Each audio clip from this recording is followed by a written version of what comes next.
But first, the Prime Minister is again under fire over the government's mining profits tax, and a former Labor ally is now calling for his head. Keith de Lacy, the former Queensland Treasurer, is urging the party to replace Kevin Rudd immediately. But for now at least, the Prime Minister still has a staunch ally in his deputy, Julia Gillard. Today she jumped to his defence, dismissing questions about his leadership as absurd. Ben Worsley reports.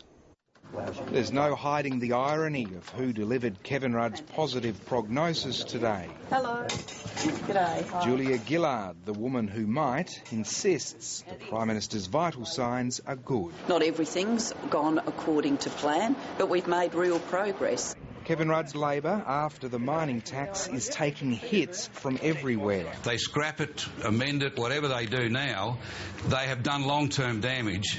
Increasingly, though, the anti-Rudd voices appear on his side of the fence and on the front of newspapers. Keith de Lacy was Queensland's Treasurer when Kevin Rudd was the state's top bureaucrat. He's now a coal mining executive and scathing about the mining tax.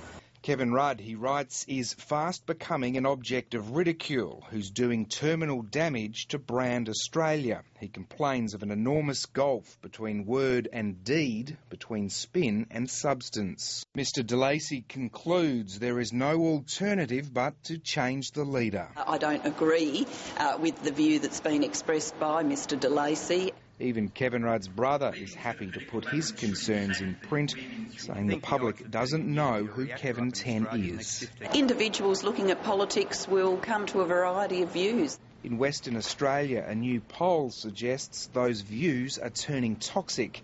Labor's primary vote is at 26% in the West, down 12 from the election. The coalition is up to 52%. After preferences, Labor trails 38 to 62. If reflected at an election, Labor would lose all but one of its WA seats. I don't necessarily take a small West poll as being indicative of our voting strength. I think we'll be very competitive in Western Australia. Competitive's one thing, successful's another. Ben Worsley, ABC News.